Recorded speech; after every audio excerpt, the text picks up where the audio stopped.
सबको मेरा प्रणाम नमस्कार। क्या हाल चाल है? उम्मीद करते हैं बढ़िया होंगे और पठन पाठन में लगे भिड़े होंगे। दोस्त मेरे ये जो मेरी कोशिश है 6 दिन 6 कक्षा की, जिसमें 2 दिन फिजिक्स 2 दिन केमिस्ट्री और 2 दिन बायोलॉजी हम करवाने वाले हैं, बिल्कुल नए अंदाज में, बिल्कुल नए तरीके से, बिल्कुल नए कंटेंट के साथ। और हम जो करवाने वाले हैं उसमें दोस्त मेरे, अगर आप उसको स्क्रीनशॉट लेके खाली रिवीजन कीजिएगा तो मैक्सिमम जो इंपॉर्टेंट पार्ट है वो हम आपका इस 6 दिनों में करवा देंगे, ताकि आप मैक्सिमम से मैक्सिमम क्वेश्चंस बना पाएं और लगभग कोशिश करेंगे हर टाइप की चीजों को कंसीडर करने का। तो चलिए फिजिक्स के पहले कक्षा में आपका स्वागत करते हैं। The name of the topic is electricity is very very important. तो चलिए हम लोग इलेक्ट्रिसिटी में पहला, इलेक्ट्रिसिटी आपको पता होगा इलेक्ट्रॉन का प्रवाह, यानी अगर इलेक्ट्रॉन के प्रवाह की हम बात करें, ध्यान से एकदम इत्मीनान से समझिएगा। इलेक्ट्रॉन के प्रवाह की बात करें तो इलेक्ट्रॉन का प्रवाह जो होता है वो ऋण से धन की ओर होता है, ऋण से ऋण से ऋण से ऋण से ऋण से धन की ओर होता है। और धारा का प्रवाह जो होता है वो धन से ऋण की ओर होता है। पहली बात तो ये आप क्लियर कर लीजिए। उसके बाद इसके प्रभाव पर चलते हैं। इसका ऊष्मीय प्रभाव की खोज अगर हम बात करें तो ऊष्मीय प्रभाव की खोज जूल ने किया। उसके बाद आ जाइए चुंबकीय प्रभाव, ओरेस्टेड ने किया। और रासायनिक प्रभाव की खोज किसने किया? फेराडे ने। अब इसके एग्जाम्पल्स पूछे जाते हैं दोस्त मेरे अलग अलग प्रभाव के, ध्यान से देखना। इसमें कौन कौन आता है? इसमें आता है हीटर आ गया, बल्ब, एकदम यहां से एग्जाम्पल्स पूछे जाते हैं। बल्ब आ गया, उसके बाद फ्यूज आ गया, उसके बाद इमर्सन रॉड आ गया। जितना भी गर्म होने वाला चीज है ना वो सब इसी में आता है। Immersion rod, heater, bulb, fuse, immersion rod, iron, इस सब आता है विद्युत धारा के ऊष्मीय प्रभाव पे। चुंबकीय प्रभाव की अगर हम बात करें तो इसमें जितना भी गैल्वेनोमीटर और इसके खानदान का जितना है, आमीटर, वोल्टमीटर, जनरेटर, ट्रांसफार्मर, इस सब इसी में आता है। और रासायनिक प्रभाव में अगर हम बात करें तो इलेक्ट्रोप्लेटिंग ले लो, जिसमें केवल और केवल डीसी का प्रयोग होता है। इलेक्ट्रोप्लेटिंग, बैटरी चार्जिंग, इस सब जो है विद्युत धारा के चुंबकीय प्रभाव पर आधारित है, रासायनिक प्रभाव पर आधारित। अब देख लो बढ़िया से, विद्युत धारा के प्रभाव से क्वेश्चन आएगा। पहला ऊष्मीय प्रभाव, इसकी खोज जूल ने किया। इसी का फॉर्मूला आता है दोस्त मेरे H बराबर, जब हम कहेंगे स्क्रीनशॉट ले लो तो स्क्रीनशॉट ले लेना, जब हम कहेंगे कि स्क्रीनशॉट ले लो तो स्क्रीनशॉट ले लेना। H बराबर आई स्क्वायर आर टी, इसी का फॉर्मूला है V square by R into T, V I T P into T, ये इसी का फॉर्मूला है। तो विद्युत धारा का ऊष्मीय प्रभाव का खोज जूल ने किया। हीटर, बल्ब, फ्यूज, इस सब में करंट दोगे हीट जनरेट होगा। एग्जाम्पल पूछता है। चुंबकीय प्रभाव में ओरेस्टेड ने किया, galvanometer, ammeter, generator, voltmeter, transformer. Faraday ने रासायनिक प्रभाव, इसमें इन्होंने कहा था कि भैया अशुद्धि जो है वो एनोड पर जमा होता है, और शुद्धि जो है, शुद्ध पदार्थ जो है वो कैथोड पर जमा होता है। और इन्होंने ही M बराबर ZIT की बात कही थी कि भैया कैथोड पर जमा होने वाला जो द्रव्यमान है, ZIT, कैथोड पर जो जमा होने वाला द्रव्यमान है उसकी वैल्यू M बराबर ZIT होती है। कहेगा बताइए अशुद्धि कहां जमा होता है? एनोड पर। शुद्ध पदार्थ कहां जमा होता है? कैथोड पर। चलो अब ले लो स्क्रीनशॉट और यहां से आपके सारे क्वेश्चंस बन जाएंगे। बस इतना ही आपको पढ़ना है दोस्त मेरे, इसी में आपका काम हो जाएगा। तो देख लें ऊष्मीय प्रभाव, चुंबकीय प्रभाव, रासायनिक प्रभाव। अगला में चलते हैं दोस्त मेरे इलेक्ट्रिसिटी में हम बात करते हैं विद्युत ऊर्जा क्षय की दर। विद्युत ऊर्जा के क्षय की दर को क्या कहते हैं? हम शक्ति कहते हैं। किलोवाट आवर को ही हम लोग यूनिट कहते हैं। 1 किलोवाट आवर बराबर 3.6 × 10⁻⁶ जूल। अब आपसे क्वेश्चन पूछेगा 2.4 किलोवाट आवर बराबर कितना? तो भैया 1 में इतना, तो 2.4 में 2.4 गुना 3.6 गुना 10⁻⁶ जूल आंसर। देख लो बढ़िया से, विद्युत ऊर्जा के क्षय की दर को शक्ति कहते हैं। शक्ति का मात्रक सबको पता है, वाट है इसका SI मात्रक, इसका व्यवहारिक मात्रक है HP, इसका व्यवहारिक मात्रक है HP, इसका व्यवहारिक मात्रक है। और 1 HP बराबर 746 वाट। 1 HP बराबर, हम कोशिश करेंगे दोस्त मेरे कि आपका अच्छा टॉपिक जो है हम रिवाइज कर दें, खाली आप फॉलो कीजिएगा। हम तो अपने हिसाबे से दिए होंगे क्लास, अगर आपको लगे कि आपको हमारे एक्सपीरियंस का लाभ लेना है तो बस खाली क्लास कर लेना है। तो विद्युत ऊर्जा के क्षय की दर को शक्ति कहते हैं, किलोवाट आवर को यूनिट कहते हैं। और घर में जो क्षय विद्युत ऊर्जा है, हम जब कहेंगे तब स्क्रीनशॉट लीजिएगा। घर में क्षय विद्युत ऊर्जा को हम लोग किलोवाट आवर में नापते हैं। और घर में जो समानांतर क्रम में, वेरी वेरी इंपॉर्टेंट, घर में किस क्रम में जोड़ा जाता है? समानांतर में। समानांतर में आगे तो हम पढ़ेंगे सीरीज समानांतर। 1 किलोवाट आवर 3.6 इंटू 10⁻6 जूल। और या कभी कभी क्वेश्चन पूछता है 1 किलोवाट, किलो का मतलब होता है 1000, तो 1000 watt is the right answer. 1 kilowatt is equal to 1000 watt is the right answer. चलिए इलेक्ट्रिसिटी की सीरीज में हम आगे बढ़ते हैं। स्क्रीनशॉट ले लीजिए, आप स्क्रीनशॉट ले लीजिए, फिर हम लोग आगे बढ़ेंगे। अगला इलेक्ट्रिसिटी, आवेश। आवेश की अगर हम बात करें तो इसका दूगो फॉर्मूला, Q बराबर IT, Q बराबर NE। यहां से दोस्त मेरे अगर हम LHS दोनों का बराबर है तो RHS बराबर होगा, यानी NE बराबर IT लिख सकते हैं। और यहां से हम N बराबर IT बटे E लिख सकते हैं। I का मान 1 एम्पियर, T का मान 1 सेकेंड, और इलेक्ट्रॉन पर का चार्ज 1.6 इंटू 10⁻⁻19 करेंगे, तब ये वैल्यू निकलकर सामने आएगा। यानी 1 एम्पियर 1 सेकेंड, 1 एम्पियर 1 सेकेंड में त्याग या ग्रहण किए गए इलेक्ट्रॉन की संख्या, ये जो N है ये त्याग या ग्रहण किए गए इलेक्ट्रॉन की संख्या है। तो त्याग या ग्रहण किए गए इलेक्ट्रॉन की जो संख्या होगी वो 6.25 इंटू 10⁻18 हो जाएगी। एक बार बढ़िया से देख लो फिर से। आवेश, आवेश के लिए आप हमेशा ध्यान रखिएगा, ये किसी वस्तु को आकर्षित या विकर्षित करने का जो गुण है। आवेश का एसआई मात्रक जो होता है वो कूलम्ब है, इसका सीजीएस मात्रक जो होता है वो स्टेट कूलम्ब है, स्टेट कूलम्ब है। इसके लिए धन और ऋण शब्द जो दिया था, धन और ऋण शब्द जो दिया था, ये दिया था बेंजामिन फ्रैंकलिन ने। और वस्तुओं को आवेशित करने की पहली बार जो वस्तुओं को आवेशित किया था किसने किया था? थेल्स ने किया था। पहली बार वस्तुओं को आवेशित करने की प्रक्रिया किसने बताई थी? थेल्स ने बताई थी। यहां से ही क्वेश्चन पूछवे करेगा, 1 एम्पियर की धारा 1 सेकंड में अगर प्रवाहित हो 6.25 × 10⁻18 इलेक्ट्रॉन प्रवाहित होगा। और यहां कभी कभार 1 एम्पियर के जगह पर 2 एम्पियर 5 एम्पियर दे देगा, तो भैया वैल्यू पुट करके तब आपको आंसर लाना होगा। चलो एकदम बिल्कुल नए तरीके से, खाली अगर आप इतना रिवाइज कर लेते हैं तो आपका जो मेन टॉपिक है वो क्लियर हो जाएगा।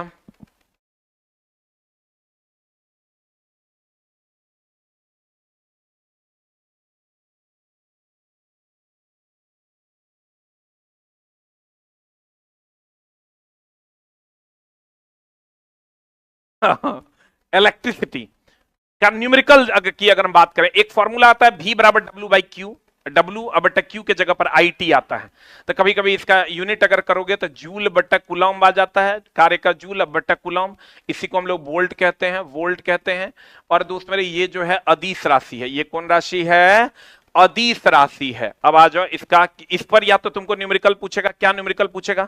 W दे देगा 10 जूल, Q दे देगा तुमको 2 कूलम्ब, कहेगा V बराबर वाट, तो खट से पुट कर देना V बराबर W बटे Q,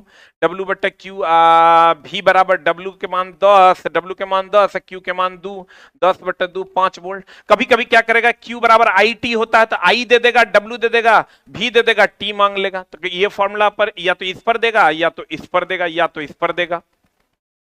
अब Q बराबर IT का फॉर्मूला डायरेक्ट पुट करता है। मान लो दे देगा I बराबर 1 एम्पियर है, 1 एम्पियर है, और Q बराबर 1 कूलम्ब है, 1 कूलम्ब है, तो टाइम बराबर कितना? तो Q बराबर IT होता है तो T बराबर Q बटा I हो जाएगा। Q बटा I, Q भी 1 है, I भी 1 है, तो 1 बटा 1 बराबर हो जाएगा 1 second is the right answer. T बराबर V² I स्क्वायर R, ये फॉर्मूला होता है। इस पर तो एकदम न्यूमेरिकल देवे ठो करेगा, या तो V दे देगा, I दे देगा, P मांग लेगा, V दे देगा, R दे देगा, P मांग लेगा, कोई 2 पैरामीटर दे देगा, तीसरा तुमको मांग लेगा। तो इसका न्यूमेरिकल जरूर प्रैक्टिस करके जाना।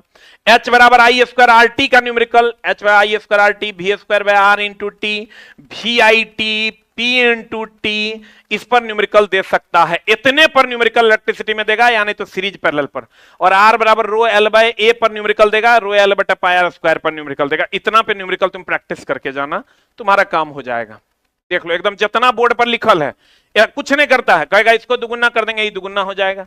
या कह देगा बताओ रो जो है, ये जो R है, ये R जो है समानुपाती होता है ताप के, R समानुपाती होता है L के, आर जो है ये समानुपाती होता है एल के, आर व्युत्क्रमानुपाती होता है 1 बाई क्षेत्रफल के, और ये जो रो है ये केवल दो चीजों पर निर्भर करता है, पदार्थ और ताप पर, यह आकृति पर निर्भर नहीं करता, आकृति पर निर्भर नहीं करता, आकृति पर निर्भर नहीं करता।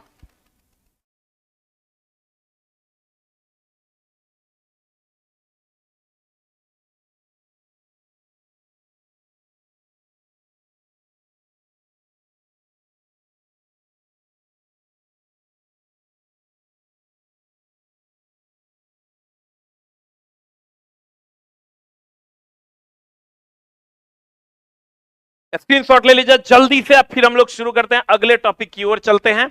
अगला इलेक्ट्रिसिटी में कहता है श्रेणी और समानांतर। वाह क्या बात है, यहां से क्वेश्चन एबे करेगा दोस्त मेरे। श्रेणी, पहले श्रेणी समझ लो।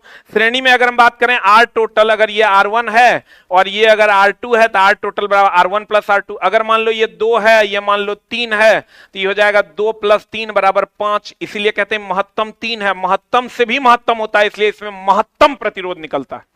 देख लो R1 2 R2 3 लिए तो 2 प्लस 3 बराबर 5, तो महत्तम कितना है 3, और उससे भी महत्तम ये निकल के आया 5। तो इसमें महत्तम से महत्तम, इसमें धारा का मान समान, वोल्टेज अलग अलग। इसका use is very very important. Use कहां होता है? सीरीज में होता है आमीटर, सीरीज में होता है स्विच, सीरीज में होता है दोस्त मेरे MCB, सीरीज में होता है फ्यूज, सीरीज में होता है फ्यूज। इस सब लरी वाला जो लाइट है इस सब सीरीज में होता है। अब समानांतर में चलते हैं। समानांतर में 1 by R total is equal to 1 by R1 plus 1 by R2 होता है। मान लीजिए ये समानांतर में ऐसे हो जाएगा दोस्त मेरे, ये गलती है, इसको थोड़ा सा ठीक कर देते हैं हम। यहां पर ये समानांतर में ये ऐसे हो जाएगा, ये R1 है और ये R2 है। मान लो ये 2 ओम है, ये 3 ओम है। यहां से अगर करोगे 1 बाय आर टोटल, इसको अगर हम कैलकुलेट करते हैं 1 बाय आर टोटल, तो ये हो जाएगा 1 बाय 2 प्लस 1 बाय 3। यहां से आर टोटल का मान आ जाएगा 1.2 ओम। अब देखो सबसे न्यूनतम है 2, सबसे न्यूनतम है 2, 2 से भी कम आया है, इसीलिए कहते हैं इसमें समतुल्य प्रतिरोध न्यूनतम से न्यूनतम आता है। और समानांतर में वोल्टेज समान और धारा जो है वो अलग अलग। एक को मामला जो पूछता है, एगो घर में समानांतर क्रम में, एगो वोल्ट मीटर जो है ये समानांतर क्रम में होता है। इतने क्वेश्चन अगर पूछा जाता है, या न्यूमेरिकल अगर कभी कभार पूछ दिया तो पूछ देगा।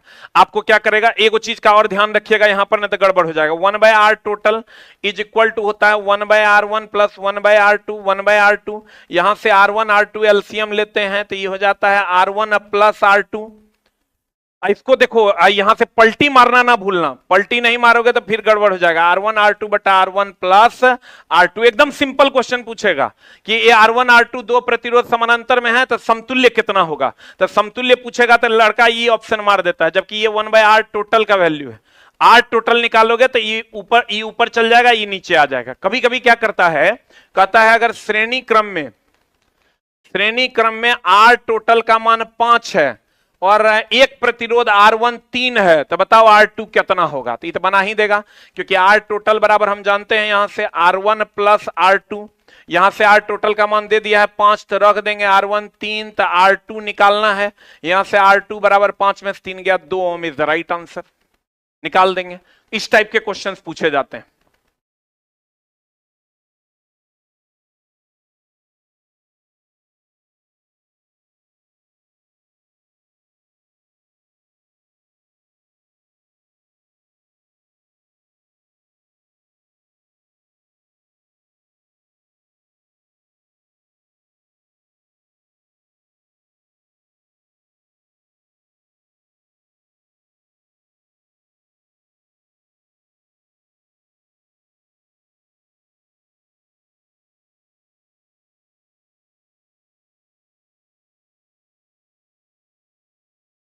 डाल दीजिए।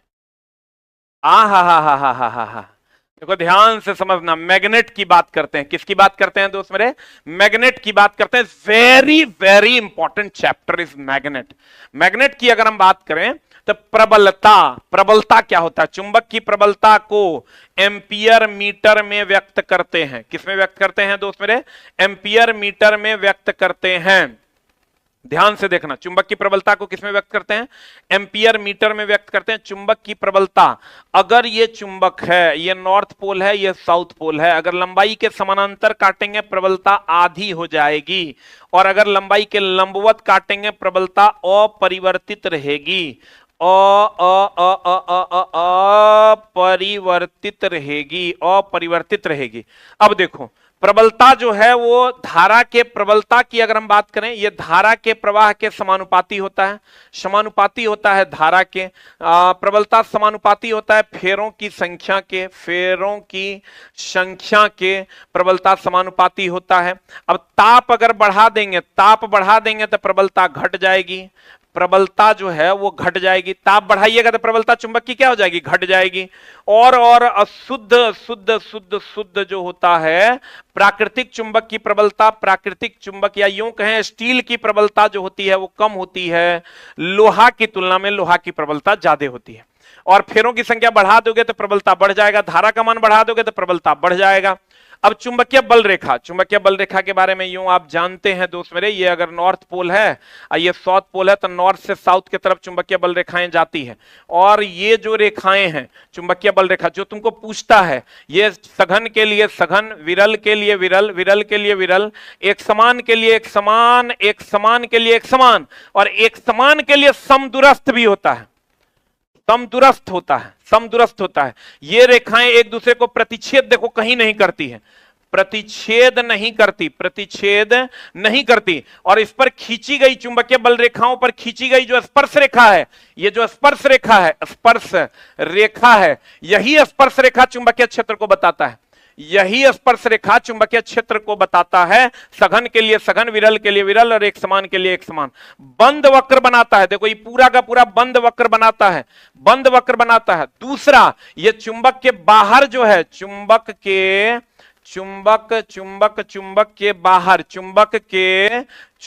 के बाहर जो है ये होता है, देखो चुंबक के बाहर नॉर्थ से साउथ, नॉर्थ से साउथ, और अंदर में तो आप देख रहे हैं साउथ से नॉर्थ। चुंबक के बाहर नॉर्थ से साउथ और अंदर में साउथ से नॉर्थ, और ये रेखाएं कभी एक दूसरे को काटती नहीं है। सघन के लिए सघन, विरल के लिए विरल, और ज्यों-ज्यों ये, और ये दूसरा, ये चुंबकीय बल रेखा जो है ये काल्पनिक रेखा है, ये काल्पनिक रेखा है। और ज्यों-ज्यों दूरी बढ़िएगा, दूरी बढ़ेगा, प्रबलता घटते जाती है, प्रबलता घटते जाता है। ज्यों-ज्यों दूरी बढ़ाइएगा प्रबलता घटते जाता है, ज्यों-ज्यों दूरी बढ़ाइएगा प्रबलता क्या होते जाता है? घटते जाता है।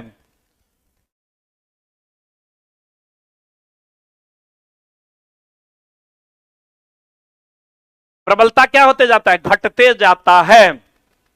ये रेखाएं कैसी है? काल्पनिक है। धारा का मान बढ़ा दीजिएगा प्रबलता बढ़ जाएगी, हाँ फेरों की संख्या बढ़ा दीजिएगा तब भी प्रबलता बढ़ जाएगी, और मोटाई बढ़ा दीजिएगा तब भी प्रबलता बढ़ जाएगी। प्रबलता का सही मात्रक एम्पियर मीटर। चुंबक को लंबाई के समानांतर काटेंगे प्रबलता आधी, लंबवत काटेंगे प्रबलता अपरिवर्तित। ताप बढ़ा देंगे प्रबलता घट जाएगी। स्टील की प्रबलता कम, लोहे की ज्यादा होती है। लोहे की क्या होती है? ज्यादा होती है।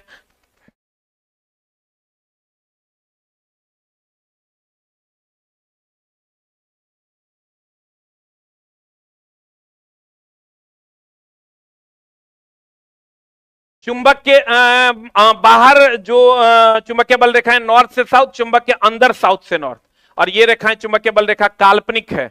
और जो दूरी बढ़ाइएगा प्रबलता घटते जाएगी। इस पर खींचा गया जो स्पर्श रेखा है वही चुंबकीय क्षेत्र का मान दिखाएगा। सघन के लिए सघन, विरल के लिए विरल, एक समान के लिए एक समान। ये कभी एक दूसरे को प्रतिच्छेद नहीं करेगा, इट्स वेरी वेरी इंपॉर्टेंट। और ये एक बंद वक्र बनाता है। कथन निष्कर्ष में ये क्वेश्चन पूछा जाता है। ये कैसा वक्र बनाता है दोस्त मेरे? बंद वक्र बनाता है। स्क्रीनशॉट ले लो, फिर हम लोग आगे बढ़ते हैं।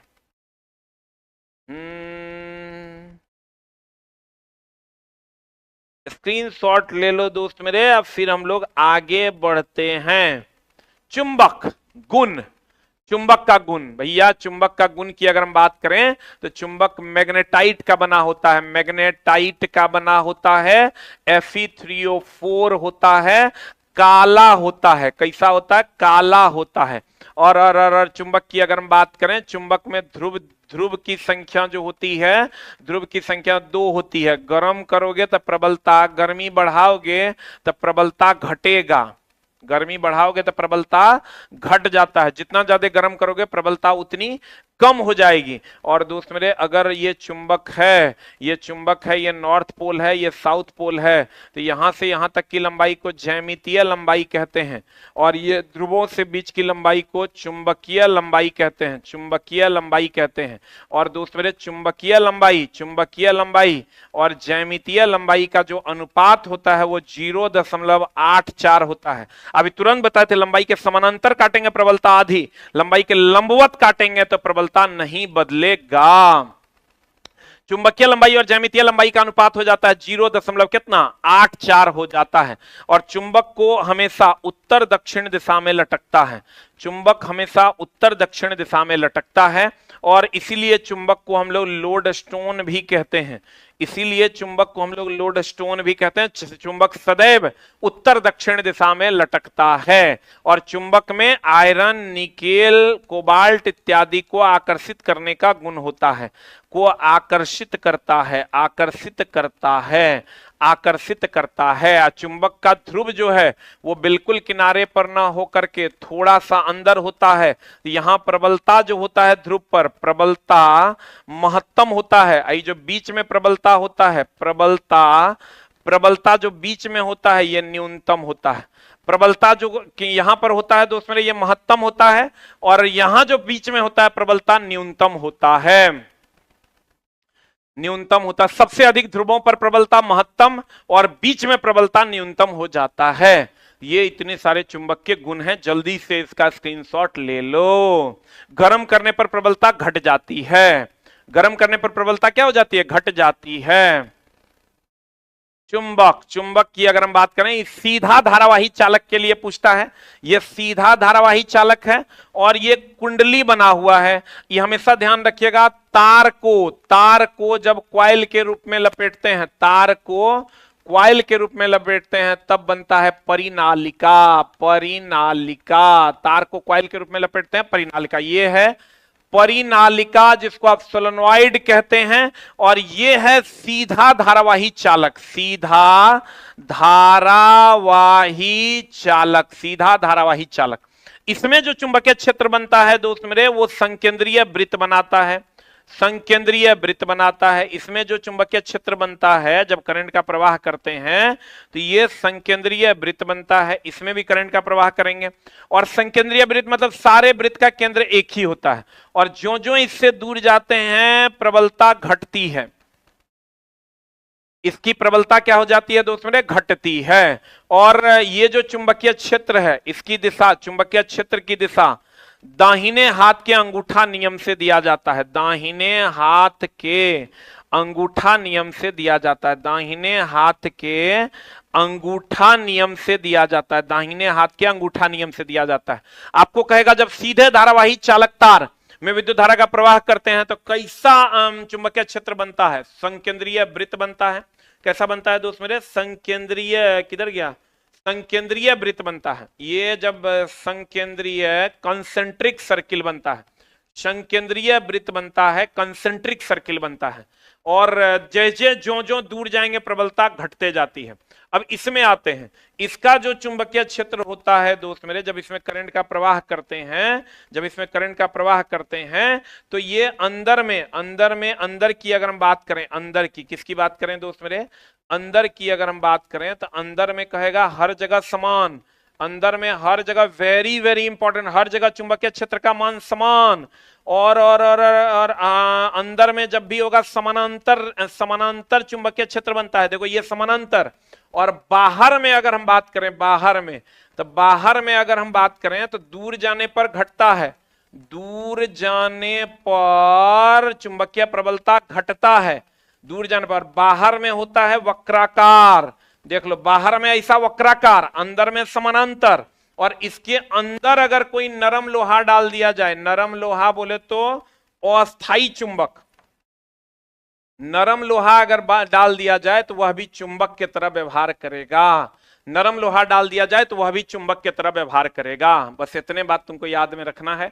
सीधा धारावाही चालक में अगर विद्युत धारा का प्रवाह करेंगे तो जो जो दूर जाएंगे प्रबलता घटती है, और चुंबकीय क्षेत्र दाहिने की दिशा दाहिने हाथ का अंगूठा नियम, कैसा बनाता है चुंबकीय क्षेत्र? संकेंद्रीय वृत्त, कंसेंट्रिक सर्किल।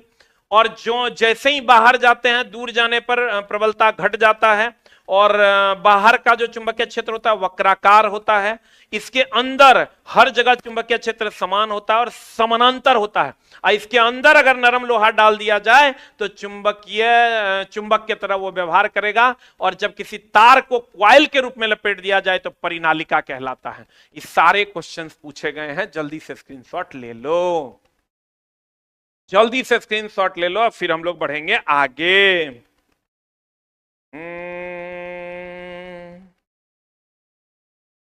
जल्दी से स्क्रीनशॉट ले लो, फिर हम लोग बढ़ेंगे आगे। ले लिए?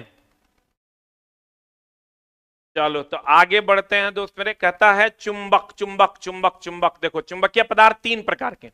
प्रतिचुंबक जिसमें चुंबक के प्रति विकर्षण का गुण होता है, अनुचुंबक जिसमें चुंबक के प्रति अल्प आकर्षण का गुण होता है, अल्प आकर्षण का गुण होता है, और लोह चुंबक जिसमें चुंबक के प्रति प्रबल आकर्षण का गुण होता है, प्रबल आकर्षण का गुण होता है। और हमेशा ध्यान रखिएगा, इन तीनों के लिए जो आपको क्वेश्चन पूछेगा, चुंबक के प्रति विकर्षण, एक एग्जांपल ले लो दोस्त मेरे, पेपर। पेपर में चुंबक कभी सटेगा?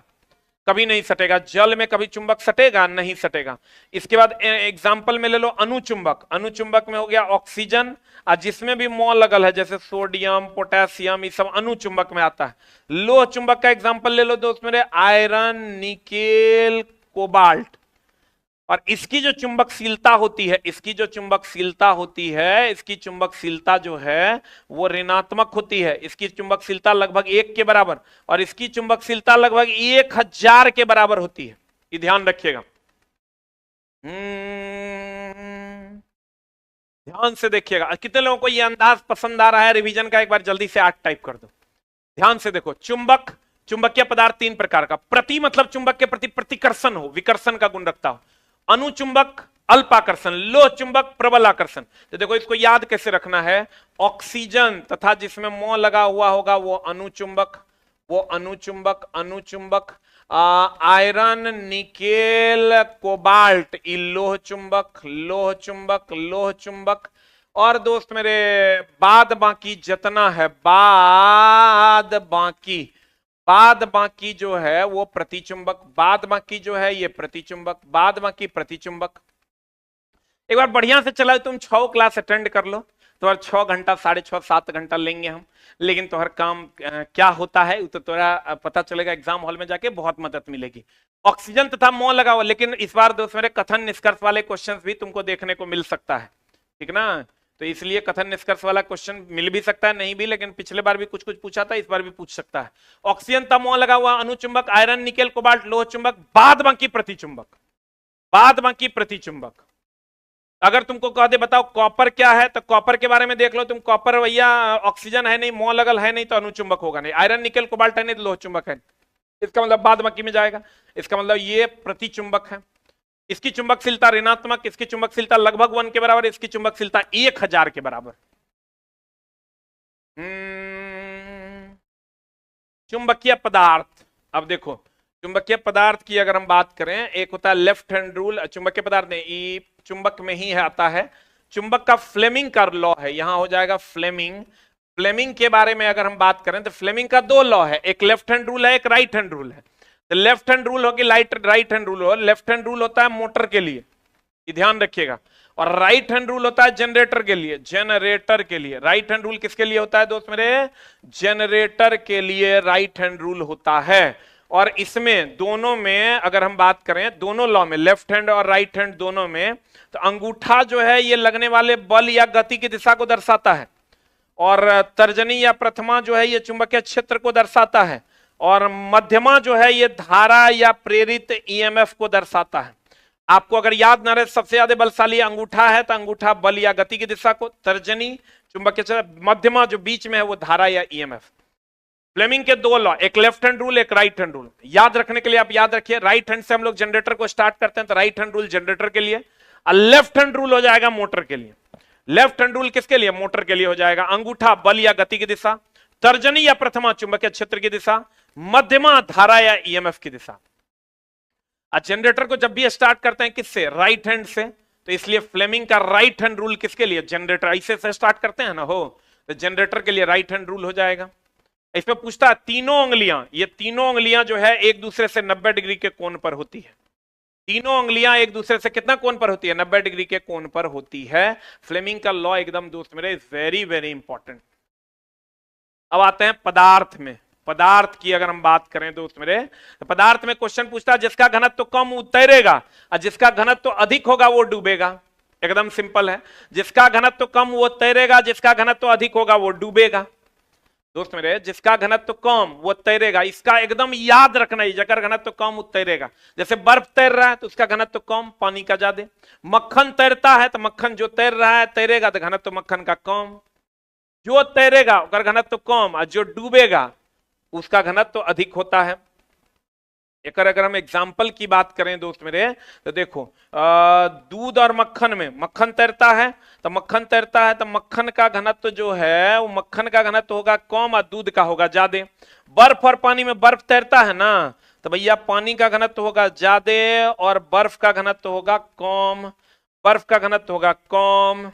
दूध और मक्खन में, दूध का घनत्व ज्यादा, मक्खन का कम। पानी और बर्फ में, बर्फ तैरता है तो उसका घनत्व कम। अगर अंडा तैर रहा है तो जो तैरेगा उसका घनत्व कम, अंडा का कम और पानी का ज्यादा। अगर अंडा तैर रहा है तो पारा में लोहे की गेंद तैरती है तो भैया लोहा का घनत्व कम और पारा का घनत्व ज्यादा।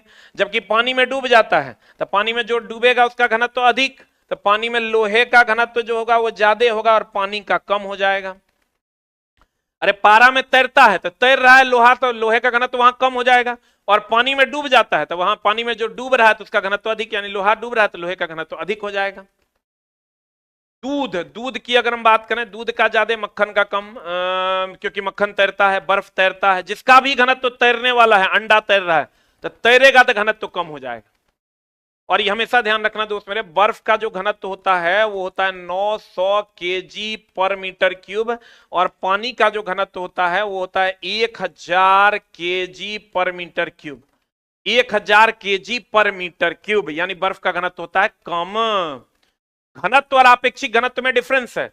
घनत्व बराबर होता है द्रव्यमान बटा आयतन, घनत्व बराबर होता है द्रव्यमान बटा आयतन, घनत्व बराबर द्रव्यमान बटा आयतन। लेकिन अगर आपेक्षिक घनत्व की बात करोगे, किसकी बात करोगे दोस्त मेरे, आपेक्षिक घनत्व की बात करोगे तो ये होता है पदार्थ का घनत्व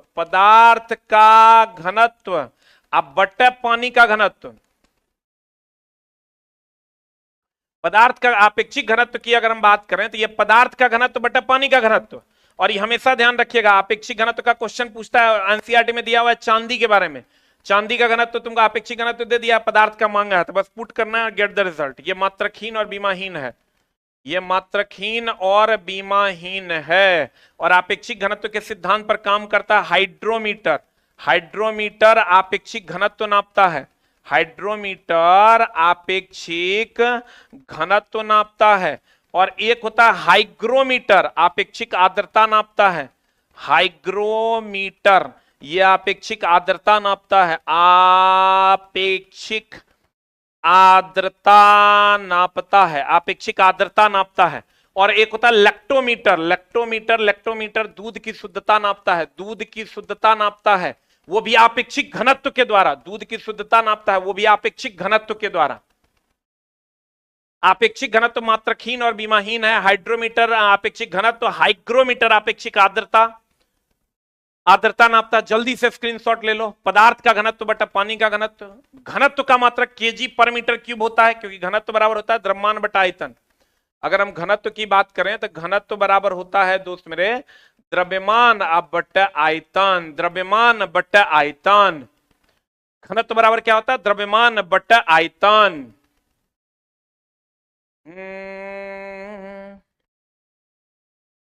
अगला अगला अगला आए हाय हाय हाय, पदार्थ पदार्थ पदार्थ पदार्थ। रे भाई सूत्र, दाब बराबर बल बटा क्षेत्रफल या प्रणोद बटा क्षेत्रफल। देखो एकदम आराम से देखना, दाब बराबर सूत्र जो होता है दाब बराबर बल बटा क्षेत्रफल या प्रणोद बटा क्षेत्रफल। और तरल के लिए दाब का फॉर्मूला होता है रो जी एच, यानी तरल बोले तो द्रव, द्रव या गैस, द्रव या गैस को तरल कहते हैं। और दोस्त मेरे दाब का मात्रक और बीमा, दाब का मात्रक और बीमा की अगर हम बात करें तो दाब बराबर होता है बल बटा क्षेत्रफल, बल बटा क्षेत्रफल, बल का हो गया न्यूटन, क्षेत्रफल का मीटर स्क्वायर, न्यूटन बोले तो केजी मीटर पर सेकेंड स्क्वायर, अब बटा मीटर स्क्वायर, ये कट जाएगा, केजी पर मीटर सेकेंड पर पावर -2। इसी को दोस्त मेरे हम पास्कल के श्रेणी में भी रखते हैं। इसका बीमा हो जाएगा ml-1 t-2, ml-1 t-2, t-2। बताओ जल्दी से व्हाट इज द आंसर। हम कोशिश किए हैं दोस्त मेरे कि अपना एक्सपीरियंस जो मेरा है उसको संजोने का और आपकी थोड़ी सी मदद कर देने की। सूत्र जो होता है दाब बराबर बल बटा क्षेत्रफल, प्रणोद बटा क्षेत्रफल या उत्क्षेप बटा क्षेत्रफल भी होता है, और इसका मात्रक तो पास्कल होता है, न्यूटन बटा मीटर स्क्वायर हो गया। तरल का दाब रो जी एच होता है, तरल का दाब क्या होता है दोस्त मेरे, रो जी एच होता है। और दाब को अगर नॉर्मली रफली कहें तो दाब एक अदिश राशि है, दाब एक अदिश राशि है। और अगर आपको कह दे कि भैया क्षेत्रफल कम करेंगे, क्षेत्रफल को कम करेंगे तो दाब का मान ज्यादा हो जाएगा, क्षेत्रफल ज्यादा करेंगे दाब का मान कम हो जाएगा, क्षेत्रफल कम करेंगे दाब का मान ज्यादा। इसीलिए कहते हैं कि भैया अगर बांध को नीचे मोटा बनाया जाता है, क्योंकि नीचे जाने पर, गहराई में जाने पर दाब का मान ज्यादा होता है, एच गहराई बढ़ेगा तो दाब का मान ज्यादा हो जाएगा, तो नीचे बांध को मोटा बनाते हैं। अगर दो पैर पर खड़े हैं, एक पैर पर खड़े हैं, उंगलियों पर खड़े हैं, तो उंगली पर खड़े होंगे, क्षेत्रफल कम होगा तो उंगली पर दाब ज्यादा लगेगा, उंगली पर दाब क्या होगा, ज्यादा लगेगा, उंगली पर दाब क्या होगा दोस्त मेरे, ज्यादा लगेगा। चलो अगला अगला अगला, पदार्थ, पदार्थ, अरे बाबा देख लो एकदम यहां से क्वेश्चन पूछेगा, ठोस द्रव में बदल गया, गल गया ना तो इसको गलन कहते हैं, द्रव ठोस में बदल गया तो इसको हीमीकरण कहते हैं, जम गया ना इसको हीमीकरण कहते हैं। द्रव गैस में बदल गया, गैस में बदल गया तो इसको वाष्पीकरण कहते हैं, वाष्पीकरण कहते हैं। और गैस जब द्रव में बदल जाएगा इसको हम लोग संघनन कहते हैं। और दोस्त मेरे ठोस सीधा गैस में बदल जाएगा इसको ऊर्ध्वपातन कहते हैं, देख लो ऐसे। और गैस ठोस में बदल जाएगा इसको निक्षेपण या डिपोजिशन कहते हैं। ध्यान से देख लो, ये तीन को पूछेगा, एगो ई पूछेगा, एगो ई पूछेगा, एगो ई पूछेगा, एगो ई पूछेगा। कहते हैं ठोस सीधा द्रव में बदल जाएगा तो गलन, गल गया गलन, द्रव ठोस में बदल जाएगा हीमीकरण, ठोस सीधा गैस में बदल जाएगा ऊर्ध्वपातन, गैस सीधे ठोस में बदल जाएगा डिपोजिशन निक्षेपण, और द्रव ठंडा होके गर्म होके गैस में बदलेगा वाष्पीकरण, और गैस गर्म होके द्रव में बदले, ठंडा होके द्रव में बदलेगा संघनन। ऊर्ध्वपातित पदार्थ जो होता है उसका एग्जाम्पल है सल्फर, गंधक, Kapoor, Kapoor, anthracene, anthracene, anthracene, naphthalene, naphthalene, naphthalene, iodoform, iodoform, iodoform, ये सब ऊर्ध्वपातित पदार्थ है। कपूर, एंथ्रासीन, नेप्थलीन, आइडोफॉर्म, ये सब ऊर्ध्वपातित पदार्थ है। ये सब क्या है दोस्त मेरे, ऊर्ध्वपातित पदार्थ है जो ठोस से सीधे गैस में बदल जाता है, और गैस से सीधे ठोस में बदलेगा निक्षेपण कहलाता है। गैस से सीधे ठोस में बदलेगा क्या कहलाएगा, निक्षेपण कहलाता है। इसको एकदम स्क्रीनशॉट ले लो, फिर हम लोग आगे बढ़ते हैं। अगला पदार्थ, पदार्थ के गुण आ जा। गतिज ऊर्जा बता, गतिज ऊर्जा सबसे ज्यादा गैस की होती है, उससे कम द्रव की होती है, सबसे कम ठोस की, क्योंकि भैया गैस के अणुओं में गति ज्यादा होती है। फिर आ जाओ घनत्व, तो घनत्व सबसे ज्यादा घनियाइल होता है ठोस, उससे कम होता है द्रव, सबसे कम होता है गैस, सबसे ज्यादा घनियाइल होता है ठोस। ससंजक बल, ससंजक बल की अगर हम बात करें सबसे ज्यादा ठोस, आप आकर्षण बल सबसे ज्यादा ठोस से कम द्रव, सबसे कम गैस होता है। फिर आ जाओ प्रत्यास्थता, प्रत्यास्थता भी कठोरता के पर निर्भर करता है, सबसे ज्यादा ठोस से कम द्रव और सबसे कम गैस की होती है। फिर आ जाओ दोस्त मेरे संपीड्यता, किसको दबाया जा सकता है, सबसे ज्यादा दबाया जा सकता है गैस को, उससे कम द्रव को, सबसे कम ठोस को। उसके बाद आ जाओ विसरण, बताओ घुलने मिलने का गुण, सबसे ज्यादा गैस का, उससे कम द्रव का, और सबसे कम होता है ठोस का। ध्यान से देखो, गतिज ऊर्जा सबसे ज्यादा गैस की, क्योंकि सबसे ज्यादा गति इसी में होता है, घनत्व सबसे ज्यादा ठोस का, सहसंजक बल सबसे ज्यादा ठोस का, प्रत्यास्थता मतलब कठोरता सबसे ज्यादा ठोस द्रव उससे कम गैस, संपीडितता जिससे दबाया जा सके सबसे ज्यादा गैस उससे कम द्रव, विसरण सबसे ज्यादा गैस उससे कम द्रव सबसे कम ठोस। और ये हमेशा ध्यान रखिएगा, विसरण ताप के बढ़ने से बढ़ता है, ताप बढ़ने से बढ़ता है। और गतिज ऊर्जा भी, अणुओं की गतिज ऊर्जा जो है ताप बढ़ने से, ताप बढ़ने से बढ़ता, ताप बढ़ने से बढ़ता है, ताप बढ़ने से बढ़ता है। ताप बढ़ने से क्या होता है दोस्त मेरे, बढ़ता है। विसरण भी ताप बढ़ने से बढ़ता है।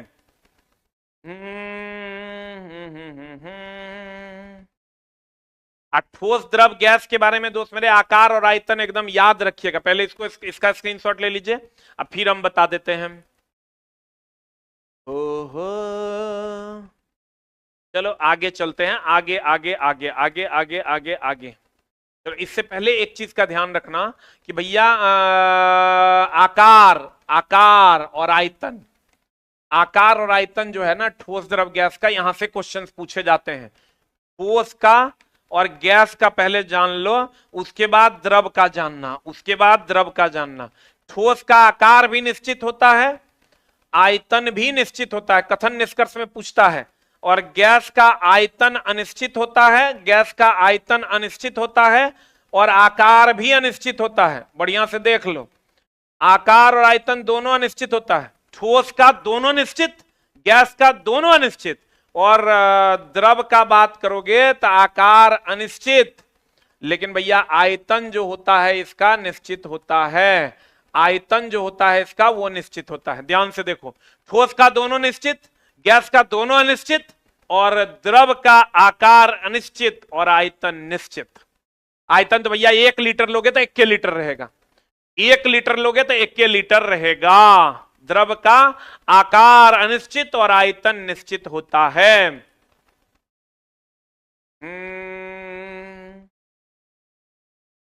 अगला अगला जल्दी से स्क्रीनशॉट ले। ठोस का दोनों निश्चित, गैस का दोनों अनिश्चित, और द्रव का आकार तो अनिश्चित, लेकिन आयतन क्या होता है, निश्चित होता है।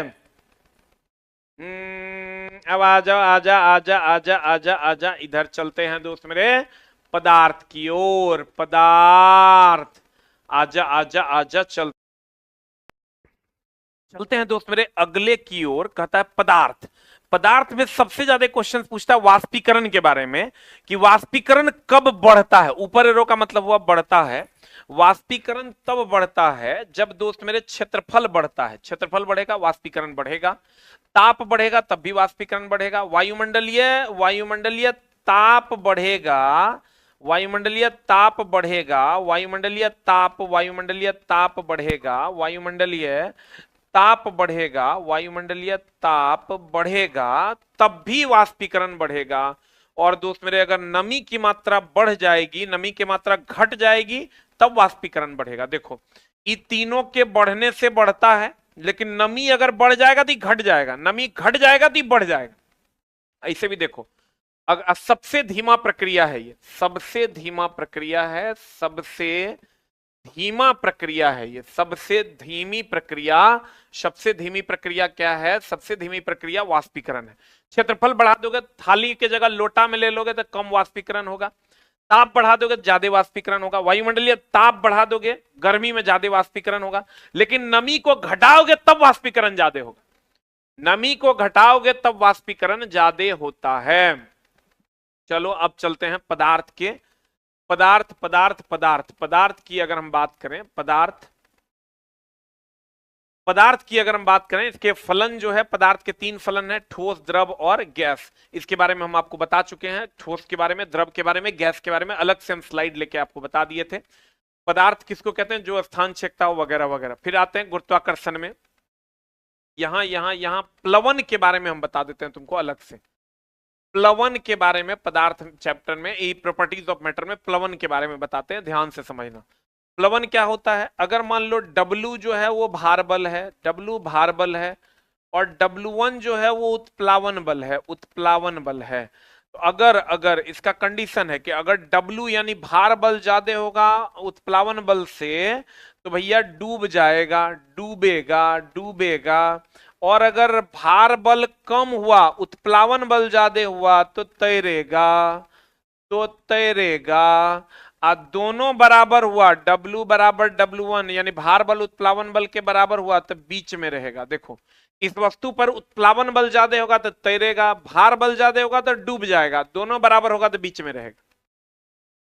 दोनों बराबर होगा तो क्या रहेगा, बीच में रहेगा। उसके बाद अगर हम तैरने डूबने का जितना भी सिद्धांत है, तैरने डूबने का जितना भी सिद्धांत है दोस्त मेरे, तैरने डूबने का जितना भी सिद्धांत है, तैरने डूबने के बारे में आर्किमिडीज ने बताया, आर्किमिडीज ने बताया, और आर्किमिडीज ने ही एक्वा के बारे में बताया। आर्किमिडीज जब पानी में गए थे तो उन्होंने एक्वा एक्वा चिल्लाया और उन्होंने कहा कि भार जितना पानी विस्थापित होगा, विस्थापित पानी के भार के बराबर, विस्थापित पानी के भार के बराबर जो है उत्प्लावन बल काम करता है। विस्थापित पानी के भार के बराबर उत्प्लावन बल काम करता है। विस्थापित पानी के भार के बराबर कौन बल काम करता है, उत्प्लावन बल काम करता है। जितना तैरने डूबने वाला है सब आर्किमिडीज का सिद्धांत है। उसके बाद है बर्नौली का सिद्धांत। बर्नौली के सिद्धांत में कहते हैं भैया ये ऊर्जा संरक्षण पर काम करता है, ऊर्जा संरक्षण पर काम करता है। इसी में आता है वेंचुरी मीटर, वेंचुरी मीटर वगैरह बर्नौली के सिद्धांत पर आधारित है। वेंचुरी मीटर ये बर्नौली के सिद्धांत पर आधारित है। मैनोमीटर ये भी बर्नौली के सिद्धांत पर आधारित है। मैनोमीटर ये भी बर्नौली के सिद्धांत पर आधारित है। छप्पर का उड़ जाना ये भी बर्नौली के सिद्धांत पर आधारित है। छप्पर का उड़ जाना ये भी बर्नौली के सिद्धांत पर आधारित है, बर्नौली के सिद्धांत पर आधारित है। दोस्त मेरे ये सोच के मत क्लास करना कि एकरे से आएगा, ऐसा नहीं है कि 2 घंटा तुम पढ़ लोगे तो फिजिक्स ओकरा से आ जाएगा। फिजिक्स अकेले 100 घंटे का कोर्स है, तो ऐसा नहीं है कि ये 2 घंटा जो हम पढ़ा रहे हैं यही क्वेश्चन आएगा। हम आपके इंपॉर्टेंट टॉपिक का रिवीजन करवा दे रहे हैं। ये सोच के जाओगे जिंदगी में कभी जो है आप नौकरी तो नहीं ले सकते हैं, इसलिए आप 2 घंटा में फिजिक्स नहीं, 2 घंटा में हम चीजों को जो इंपॉर्टेंट है उसका रिवीजन करवा दे रहे हैं आपको। उसके बाद दोस्त मेरे एक क्वेश्चन आता है, इसका पहले स्क्रीनशॉट ले लो फिर हम लोग आगे बढ़ते हैं। एक क्वेश्चन आपका आता है, एक क्वेश्चन आपका आता है कि नीचे से ऊपर जाने पर, नीचे से जब आप ऊपर जाते हैं, नीचे से जब आप ऊपर जाते हैं पृथ्वी के सतह से ऊपर या नीचे आने पर तो दाब का मान घटता है। दाब घटता है तो क्वथनांक भी घटता है, क्वथनांक भी घटता है, और क्वथनांक घटता है तो वाष्पन जो होता है ना, वाष्पन बढ़ता है। यानी अगर यहाँ 100 डिग्री सी पर कोई चीज खोलेगा, दिल्ली में अगर 100 डिग्री सी पर कोई चीज खोलेगा तो आप जब जाइएगा कहाँ शिमला, तो ये 100 डिग्री सी से कम पर खोलेगा, 100 डिग्री सी से कम पर खोलेगा कहाँ, शिमला में, क्योंकि यहाँ वाष्पीकरण तेज हो जाएगी। शिमला में 100 से कम पर खोलेगा क्योंकि यहाँ वाष्पीकरण तेज हो जाएगी। और चूंकि दाब कम होता है इसीलिए पहाड़ पर चढ़ने वाले व्यक्ति जो होते हैं इसको खाना बनाना मुश्किल होता है, खाना बनाना मुश्किल होता है। कभी कभी नाक से खून निकलने लगता है, नाक से खून निकलने लगता है। और चूंकि ऊपर जाने पर दाब कम होता है इसीलिए फाउंटेन पेन की स्याही एरोप्लेन में, फाउंटेन पेन की स्याही एरोप्लेन में जो है वो रिसने लगती है। और ऊपर खाना बनाना भी मुश्किल होता है क्योंकि भैया ऊपर में जाने पर दाब का मान कम होता है। दाब का मान कम तो क्वथनांक भी कम और वाष्पीकरण की दर तेज हो जाती है। दिल्ली में 100 डिग्री सी पर पानी खोलेगा, शिमला में 100 से कम पर खोलेगा। और ऊपर चढ़ने वाले व्यक्ति के कभी कभी नाक से खून निकलने लगता है, खाना बनाना वहां मुश्किल होता है क्योंकि वाष्पीकरण तेज होता है। और फाउंटेन पेन की स्याही रिसने लगती है, फाउंटेन पेन की स्याही क्या होने लगती है, रिसने लगती है। जल्दी से इसका ले लो स्क्रीनशॉट।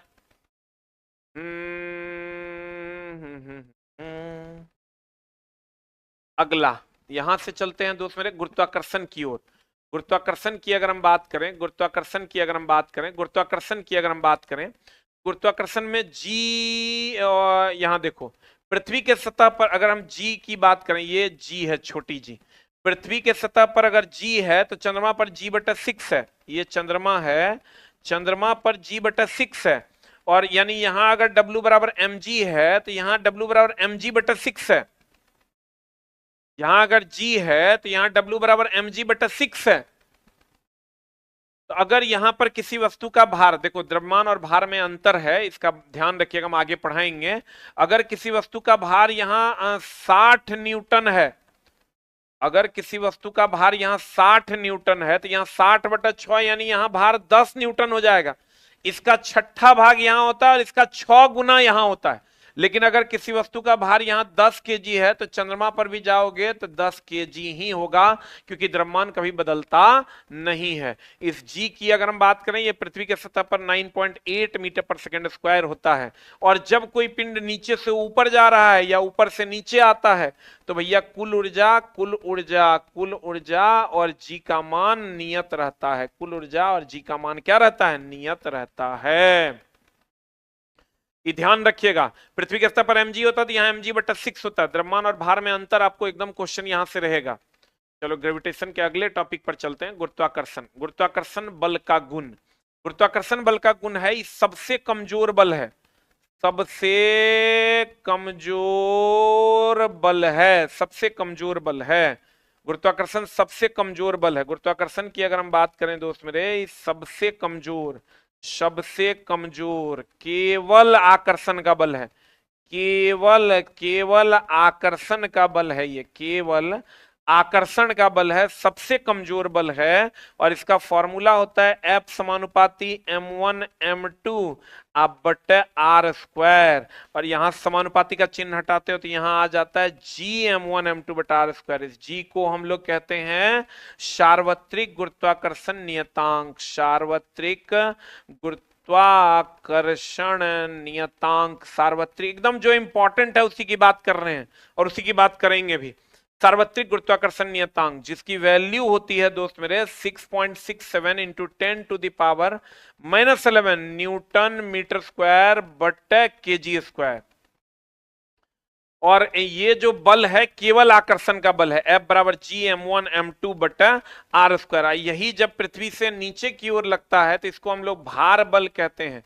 भार बल या वजन बल कहते हैं। भार बल या वजन बल के नाम से जानते हैं। भार बल या वजन बल के नाम से जानते हैं जब ये कोई वस्तु नीचे की ओर जाती है तब इसको हम लोग भार बल या वजन बल के नाम से जानते हैं। ये सबसे कमजोर बल है, केवल आकर्षण का बल है।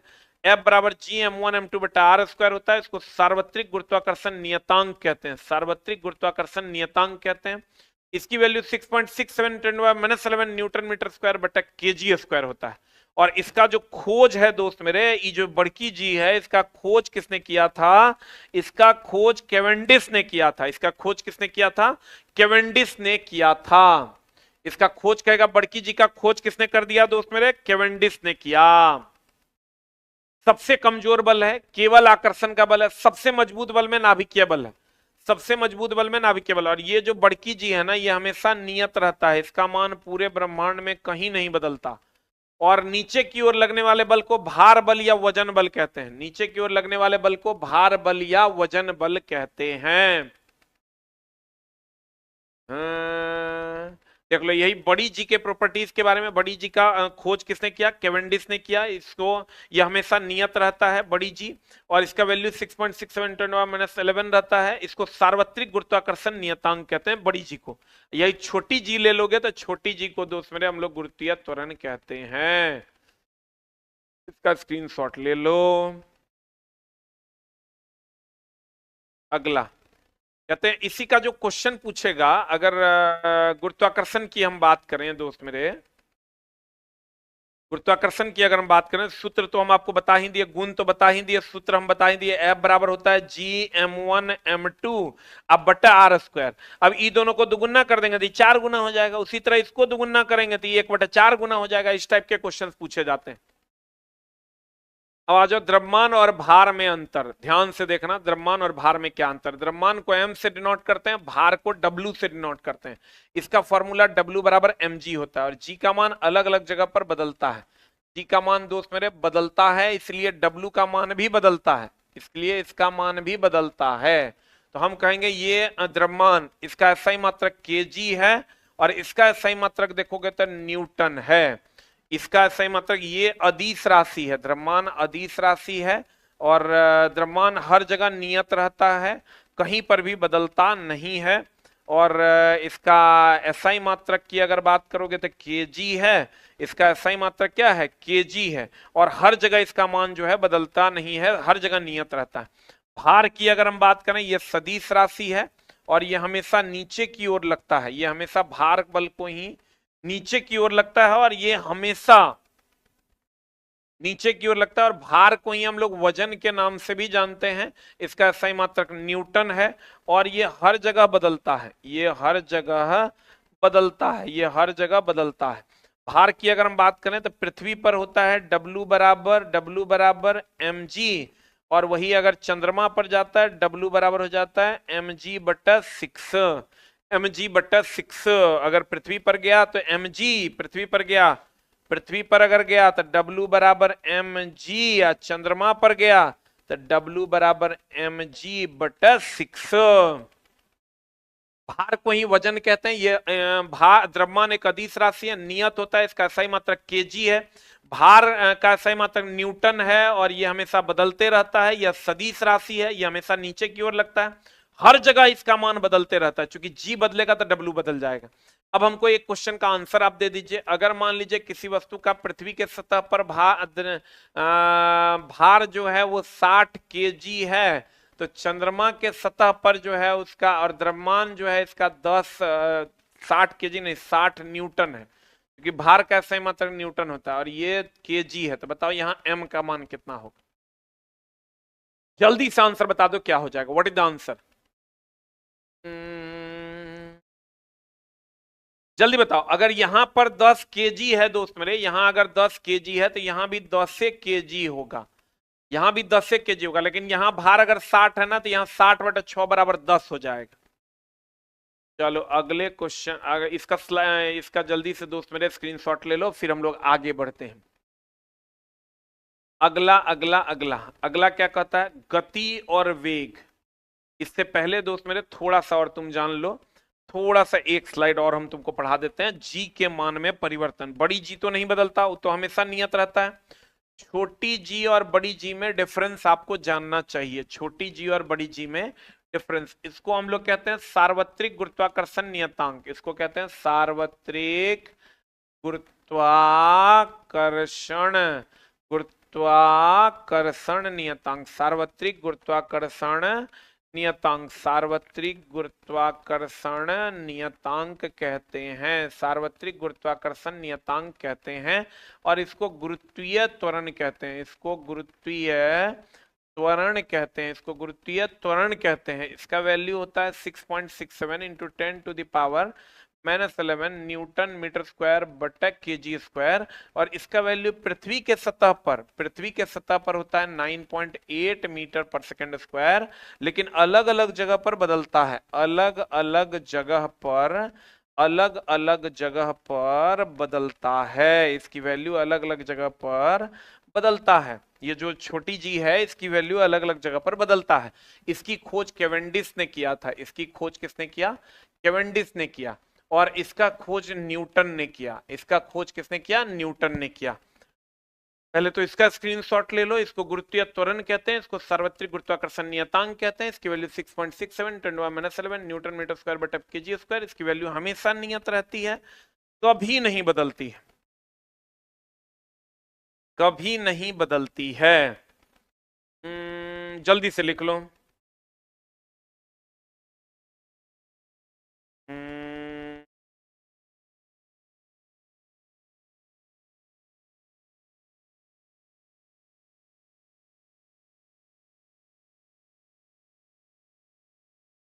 अब मामला ये है कि आपको ये पता है कि इसका मान अलग अलग जगह पर अलग अलग होता है, तो कहां पर इसका मान बदलता है उस पर हम लोग विचार करेंगे।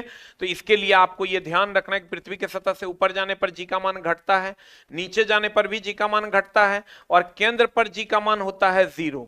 एकदम सिंपल है।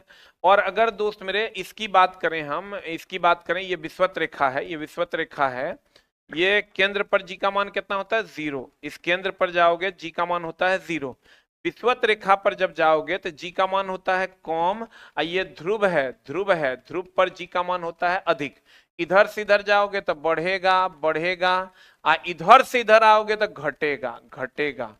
ध्यान से देख लो, पृथ्वी को रोक देंगे दोनों जगह बराबर हो जाएगा, पृथ्वी को रोक देंगे दोनों जगह बराबर हो जाएगा। ध्यान से देखो, पृथ्वी के स्तर से ऊपर जाने पर भी जी का मान घटता है, नीचे जाने पर भी जी का मान घटता है, केंद्र पर होता है 0।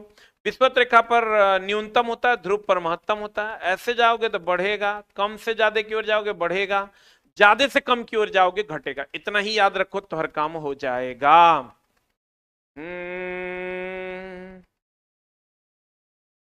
इतना ही याद रखो दोस्त मेरे, तो आपका काम हो जाएगा। एकदम पीडीएफ मिलेगा दोस्त मेरे, तुमको स्क्रीनशॉट ले लो, हम पीडीएफ भी दे देंगे। तुम स्क्रीनशॉट ले लो, इसका पीडीएफ भी दे देंगे। अब कहता है गति और वेग, क्या कहता है दोस्त मेरे? गति और वेग की बात कर रहे हैं, दूरी और विस्थापन। एकदम ध्यान से समझना, दूरी किसको कहते हैं? अगर अगर कोई वस्तु ऐसे ऐसे ऐसे ऐसे चल रही है तो ये हो गया दूरी। दूरी दूरी दूरी दूरी दूरी दूरी दूरी दूरी दूरी, ये हो गया दूरी। और ये हो गया विस्थापन। तो भैया मेरे, न्यूनतम दूरी को विस्थापन कहते हैं। ध्यान से देखना, चले गए पथ की कुल लंबाई, चले गए पथ की, हम पढ़ा रहे हैं दोस्त मेरे, तो हम सोच समझ के पढ़ा रहे हैं कि तुम्हारा इंपॉर्टेंट टॉपिक हाईलाइट कर दें। चले गए पथ की कुल लंबाई को दूरी कहते हैं, और न्यूनतम दूरी को विस्थापन कहते हैं। एकदम इसका पीडीएफ हम बना के कल दे देंगे आपको। न्यूनतम दूरी को विस्थापन कहते हैं। न्यूनतम दूरी को क्या कहते हैं? विस्थापन। देखो यहां से यहां तक जाएगा तो ये न्यूनतम दूरी को विस्थापन कहते हैं। जब भी विस्थापन निकालना हो, प्रारंभिक बिंदु पे कलम रखो, अंतिम बिंदु पे को मिला दो। अब दोस्त मेरे, इसका एसआई मात्रक मीटर है, इसका भी एसआई मात्रक मीटर है। इसकी कोई निश्चित दिशा नहीं है, देखो टेढ़ी मेढ़ी है तो ये अदिश राशि है, और इसकी दिशा है तो ये सदिश राशि है। ये कौन राशि है दोस्त मेरे? ये सदिश राशि है। इसकी कोई निश्चित दिशा नहीं है तो ये अदिश राशि है, और विस्थापन की निश्चित दिशा है तो ये सदिश राशि है। अब दोस्त मेरे, ये हमेशा ध्यान रखना, दूरी अगर सीधी सड़क पे चलोगे, सीधी सड़क पे चलोगे ना, तो यहां दूरी जो होगा वो बराबर होगा विस्थापन के। विस्थापन के दूरी और विस्थापन के क्या होगा? बराबर होगा। एक चीज और ध्यान रखना, अगर कोई वस्तु जितनी दूरी गया, मान लो 10 मीटर गया और फिर 10 मीटर वो आ भी गया, अगर वो वस्तु 10 मीटर आ भी गया, अगर कोई वस्तु 10 मीटर ऊपर गया और 10 मीटर नीचे भी आ गया, तो भैया यहां अगर दूरी निकालना है ना, तो दूरी निकालना 10 ऊपर 10 नीचे यानी 20 मीटर। और अगर विस्थापन निकालना है ना, तो विस्थापन निकालना 10 ऊपर 10 नीचे गया तो ये हो जाएगा 0 मीटर। जहां से चला था वहीं पहुंच गया तो इसका मान हो गया 0। जहां से चला था वहीं पहुंच गया तो इसका मान क्या हो गया दोस्त मेरे? 0। देखो 10 गया 10 आया तो विस्थापन हो गया, दूरी हो गया 20 मीटर, और जहां से चला था वहीं पहुंच गया तो विस्थापन हो गया 0। हम अगर यहां से दिल्ली गए, दिल्ली से फिर यहीं आ गए, तो हम क्या विस्थापित हुए? नहीं हुए, तो विस्थापन का मान हो गया 0। अब दोस्त मेरे, दूरी और विस्थापन, अगर सीधी सड़क पर जाओगे तो दूरी और विस्थापन बराबर भी होता है, नहीं तो दूरी हमेशा बड़ा होता है। देखो दूरी की वैल्यू बड़ी है, ये 5 मीटर होगा तो ये 3 मीटर होगा, क्योंकि न्यूनतम दूरी को विस्थापन क्या, दूरी बड़ा होगा या दूरी बराबर होगा। इसीलिए कहते हैं दूरी अब बट्टा विस्थापन की अगर हम बात करें, दूरी बट्टा विस्थापन की अगर हम बात करें, दूरी बट्टा विस्थापन की अगर हम बात करें, दूरी बट्टा विस्थापन की बात करें, तो यदि बराबर होगा या दूरी बड़ा होगा, तो बड़ा होगा तो ये बड़ा और बराबर होगा। और अगर विस्थापन बट्टा दूरी की बात करें, विस्थापन बट्टा दूरी की बात करें, तो विस्थापन तो छोटा ना है, विस्थापन छोटा है या बराबर है, तो ये छोटा और बराबर होगा। ध्यान से देख लो, दूरी बट्टा विस्थापन is greater than equal to 1, और विस्थापन बट्टा दूरी is less than equal to 1, is less than equal to 1। जल्दी से लिख लो, स्क्रीनशॉट ले लो, कोई दिक्कत नहीं है। इसका पीडीएफ बना के भी हम आपको दे देंगे।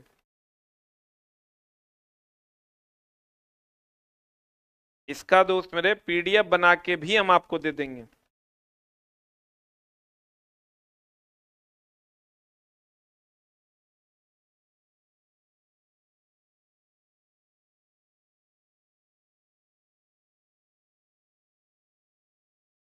बताओ जल्दी, व्हाट इज द आंसर? चले गए पथ की कुल लंबाई दूरी मीटर, अदिश राशि, दूरी बटा विस्थापन is greater than equal to 1, और विस्थापन बटा दूरी is less than equal to 1, क्योंकि विस्थापन छोटा है या बराबर होगा। सीधी सड़क पर चलेंगे, जहां से चले वहीं पहुंच गए, तो भैया दूरी तो 10, चले गए पथ की कुल लंबाई 10 दूनी 20, अब विस्थापन जहां से चले गए वहीं पहुंच गए, 0 metre is the right answer. यहां से दोस्त मेरे क्वेश्चंस पूछे जा सकते हैं। चाल और वेग, चाल बराबर होता है दूरी बटे समय, इसको कहते हैं आवेग बराबर होता है विस्थापन बटे समय। इसमें क्वेश्चन क्या पूछता है, एकांक समय में चले गए कुल पथ की कुल दूरी को चाल कहते हैं, एकांक समय में तय किए गए विस्थापन को वेग कहते हैं। इसका भी एसआई मात्रक मीटर पर सेकंड है, इसका भी एसआई मात्रक मीटर पर सेकंड है, मीटर पर सेकंड है। और ये दूरी भी अदिश है, ये भी अदिश है, क्योंकि दूरी तो ऐसे जाता है और समय की तो कोई दिशा होती नहीं है, तो ये भी अदिश राशि है। और ये विस्थापन सदिश है क्योंकि ये सीधे जाता है, तो ये वेग भी क्या है, सदिश राशि है। अब क्वेश्चन पूछेगा कि एक समान वेग अगर है, मान लो 2 मीटर पर सेकंड है, 2 मीटर पर सेकंड है, 2 मीटर पर सेकंड है, तो इसमें बताओ त्वरण का मान कितना, त्वरण का मान बताओ कितना होगा। एक ऑप्शन है 0, एक ऑप्शन है 0 और दूसरा ऑप्शन है समान। बताओ क्या हो जाएगा। इस टाइप के क्वेश्चन पूछे जाते हैं। एक समान वेग होगा तो क्या होगा, एक समान वेग अगर होगा तो क्या होगा, जल्दी से बता दो। एक समान वेग अगर होगा, एक समान वेग होगा तो त्वरण का मान क्या हो जाएगा, एक समान वेग तो मतलब कोई त्वरण नहीं हो रहा, त्वरण का मान हो जाएगा 0। एक समान वेग अगर होगा तो त्वरण का मान क्या हो जाएगा, 0। जल्दी से स्क्रीनशॉट ले लो। इसका क्वेश्चन एकदम सिंपल पूछता है, एकांक समय में तय की गई दूरी को क्या कहते हैं, चाल कहते हैं। एकांक समय में तय की गई दूरी को चाल कहते हैं। लेकिन दोस्त मेरे क्वेश्चन उल्टा पुल्टा पूछता है, एकदम बढ़िया से पढ़ के जाना, कथन निष्कर्ष फलना चिलना क्वेश्चन में आते हैं, इसलिए एकदम बढ़िया से इत्मीनान से क्वेश्चन बनाना। कॉन्सेप्चुअली आप स्ट्रांग है तभी आप बना पाइएगा, क्वेश्चन आप 10 लाख भी बना के जाइएगा तो नहीं होगा। कॉन्सेप्चुअली स्ट्रांग है तो कोई क्वेश्चन नहीं भी बना के जाइएगा तो साइंस का क्वेश्चन बनेगा। आप सोचेगा कि हम खूब क्वेश्चन पढ़ के जाएं या तब बना लें, नहीं बनेगा, बनेगा भी तो रिजल्ट तक आप नहीं पहुंच पाइएगा। अब चलते हैं दोस्त मेरे, वेग और त्वरण के बारे में कुछ चीजों को समझना होगा। अब क्या चीजें हैं ध्यान से समझिएगा। वेग और त्वरण के बारे में आपको कुछ चीजों को समझना होगा। हमने कहा कि विस्थापन बटा समय, विस्थापन बटा समय वेग है। अब वेग में परिवर्तन, वेग में परिवर्तन, वेग में परिवर्तन अब बटा समय त्वरण है। अर्थात a is equal to v minus u by t. इसी में दो कंडीशन है, अगर u प्रारंभिक वेग ज्यादा है और अंतिम वेग कम है, तो ज्यादा से कम हुआ तो इसको कहते हैं मंदन। अगर प्रारंभिक वेग कम है अंतिम वेग ज्यादा है तो इसको कहते हैं त्वरण। त्वरण कहते हैं, क्या कहते हैं दोस्त मेरे, त्वरण कहते हैं। और ये हमेशा ध्यान रखिएगा, अगर एक समान वेग है, एक समान वेग है तो वेग में कोई परिवर्तन नहीं है तो त्वरण का मान 0 होगा। त्वरण का मान क्या होगा, 0 होगा। और त्वरण के बारे में कहा जाता है कि अगर ऊपर की ओर गया तो माइनस जी होगा, और अगर नीचे की ओर आया, नीचे की ओर आया तो प्लस जी होगा। गुरुत्वाकर्षण के सपोर्ट में आएगा तो प्लस जी, गुरुत्वाकर्षण के विरोध में जाएगा तो माइनस जी। इसके बारे में अगर आप कहिएगा, जैसे एक समान रूप से वेग बढ़ रहा है 2 मीटर पर सेकेंड, 4 मीटर पर सेकेंड, 6 मीटर पर सेकेंड, तो देखिए एक समान रूप से वेग बढ़ रहा है। इसमें देखो यहां भी त्वरण का मान 2 मीटर पर सेकेंड स्क्वायर हो जाएगा, यहां भी त्वरण का मान 2 मीटर पर सेकेंड स्क्वायर हो जाएगा। इसका मतलब अगर एक समान वेग बढ़ता है, एक समान वेग 2 से 4, 4 से 6 वेग बढ़ता, एक समान वेग बढ़ता तो त्वरण का मान समान रहता, त्वरण का मान, त्वरण का मान समान रहता। देख लो, एक समान रूप से अगर वेग बढ़ रहा है तो त्वरण देखो समान है। वेग में परिवर्तन करोगे, 4 में से 2 गया 2, 6 में से 4 गया 2, समय 1 सेकंड मान लो। और अगर एक समान वेग है तो त्वरण का मान 0 होगा। ऊपर की ओर जाएगा तो माइनस जी, नीचे की ओर जाएगा तो प्लस जी।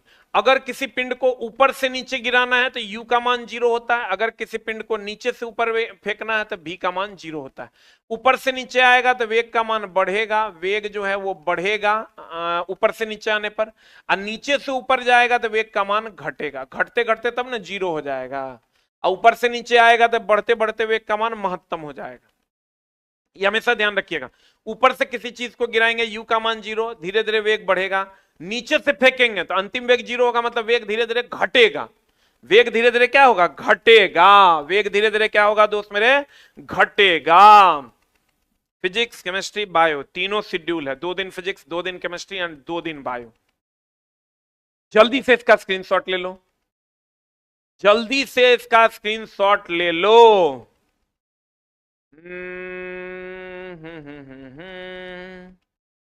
पेशेंस के साथ दोस्त मेरे करोगे, ग्रुप डी में भी फायदा होगा, एएलपी में भी फायदा होगा, टेक्नीशियन में भी फायदा होगा, लेकिन समझ समझ के पढ़ना होगा, समझ समझ के पढ़ना होगा। चलो चलते हैं हम लोग आगे आगे आगे आगे आगे आगे आगे। अब देखो गति 3 प्रकार की है, क्षैतिज उदग्र। क्षैतिज में एकदम पहला समीकरण है v बराबर u प्लस ए टी, दूसरा समीकरण है s बराबर U T plus half A T square, और तीसरा समीकरण है v स्क्वायर बराबर यू स्क्वायर प्लस 2as। अब यहां कुछ नहीं करना, हर समीकरण में ऊपर की ओर जा रहे हैं ना, ए के जगह पर माइनस जी दे देना है, और नीचे की ओर जा रहे हैं ना, ए के जगह पर प्लस जी दे देना है। अब ध्यान से देखो, अगर ये एक समीकरण कहेगा किसको बताता है, तो आपको पता है ये समीकरण में u और a को हटा देंगे तो वेग और समय को बताएगा, वेग और समय को बताएगा। इसमें भी u और a को हटा देंगे तो विस्थापन और समय को बताएगा, विस्थापन और समय को बताएगा, विस्थापन और समय को बताएगा। इसमें से भी u और a को हटा देंगे तो भैया वेग और विस्थापन को बताएगा, वेग और विस्थापन को। क्वेश्चन पूछता है ये पहला समीकरण, ये दूसरा, ये तीसरा, पहला समीकरण किसको बताएगा, u और a को हटाओ तो वेग और समय बचा, उसको बताएगा। u और a को हटा दोगे, चूंकि प्रारंभिक वेग 0 और एक समान वेग के कारण त्वरण 0, यहां u और a को हटाओगे तो विस्थापन और समय को बताएगा, यहां u और a को हटाएगा तो वेग और विस्थापन को बताएगा। यहां जब समीकरण में आओगे दोस्त मेरे, इसका न्यूमेरिकल भी देख लेना एक बार, वैसे हम न्यूमेरिकल का स्पेशल क्लास लिए हुए हैं वन शॉट में, उसको देख के जाना। इसमें v बराबर पहला समीकरण होता है, ऊपर की ओर है तो माइनस जी, क्योंकि गुरुत्वाकर्षण के विरोध में जाएगा तो माइनस जी, भैया यहां हो जाएगा v बराबर u माइनस जी टी, एक के जगह पर खाली g माइनस जी पुट करेंगे। दूसरा हो जाएगा s बराबर यू टी, s बराबर U T minus half G T square, और तीसरा हो जाएगा v स्क्वायर बराबर यू स्क्वायर माइनस 2gs। यहां पर वो समीकरण बदल जाएगा, v बराबर u प्लस जी टी, और दूसरा हो जाएगा s बराबर U T plus half G T square, और तीसरा तो v स्क्वायर बराबर you square plus 2gs, v square बराबर यू स्क्वायर प्लस 2gs। ऊपर की ओर जाएगा गुरुत्वाकर्षण के विरोध में, यहां कार्य भी निगेटिव होता है, वो गुरुत्वाकर्षण के विरोध में जाएगा कार्य भी निगेटिव, और गुरुत्वाकर्षण के सपोर्ट में जाएगा तो प्लस जी होता है, तो कार्य भी पॉजिटिव होता है। क्योंकि दोस्त मेरे आपको पता है ऊपर से नीचे या नीचे से ऊपर जाने पर कौन कार्य होता है, पोटेंशियल एनर्जी, पोटेंशियल एनर्जी होता है mgh। जी का मान निगेटिव होगा तो ई भी निगेटिव हो जाएगा, जी का मान पॉजिटिव होगा तो ई भी पॉजिटिव हो जाएगा। तो चूंकि जी निगेटिव है इसलिए कार्य भी निगेटिव है, mgh भी निगेटिव, चूंकि जी निगेटिव तो ई भी निगेटिव, और अगर नीचे की ओर आ रहे हैं जी पॉजिटिव तो कार्य भी पॉजिटिव। अगर किसी वस्तु को उठाने में किया गया कार्य माइनस होगा, गिराने में किया गया कार्य प्लस हो जाएगा। आज की कार्रवाई दोस्त मेरे यहीं तक है, और कल लगभग इतने ही देर की क्लास होगी आपकी। स्क्रीनशॉट ले लीजिए, इसका सबका स्क्रीनशॉट के साथ हम आपको पीडीएफ भी बना के भेज देंगे। तो इस सब की जो है क्लास कल एक क्लास और लेंगे, और जो फिजिक्स के इंपॉर्टेंट पार्ट है उसका हम आपको रिवीजन करवा देंगे। Thank you very much, love you. और अगर आज का क्लास आपको अच्छा लगा तो एक बार जल्दी से 8 टाइप कर दीजिए, और एक बार आप कमेंट सेक्शन में लव यू माँ कर लीजिए, क्योंकि भैया मेरे माँ से बढ़ के कुछ नहीं है। लव यू माँ हो जाए एक बार, और 8 टाइप कर दिया। कल ऐसे ही जोश और जुनून के साथ बढ़िया से मेहनत करके, आपको दिख ही रहा होगा दोस्त मेरे इस सब स्लाइड बनाने में हमको कम से कम 6 से 7 घंटा लगा है सिर्फ आज का स्लाइड कंप्लीट करने में। ये चीजें हम आपको कल भी उपलब्ध करवाएंगे। फिजिक्स कल कंप्लीट करेंगे, फिर केमिस्ट्री, फिर bio. Thank you very much, love you all, नमस्कार। मिलते हैं हम लोग अगली कक्षा में कल कितने बजे, 10:10 में। Thank you very much. कोशिश करेंगे दोस्त मेरे अच्छी अच्छी चीजें आप तक पहुंचाने की। Thank you very much.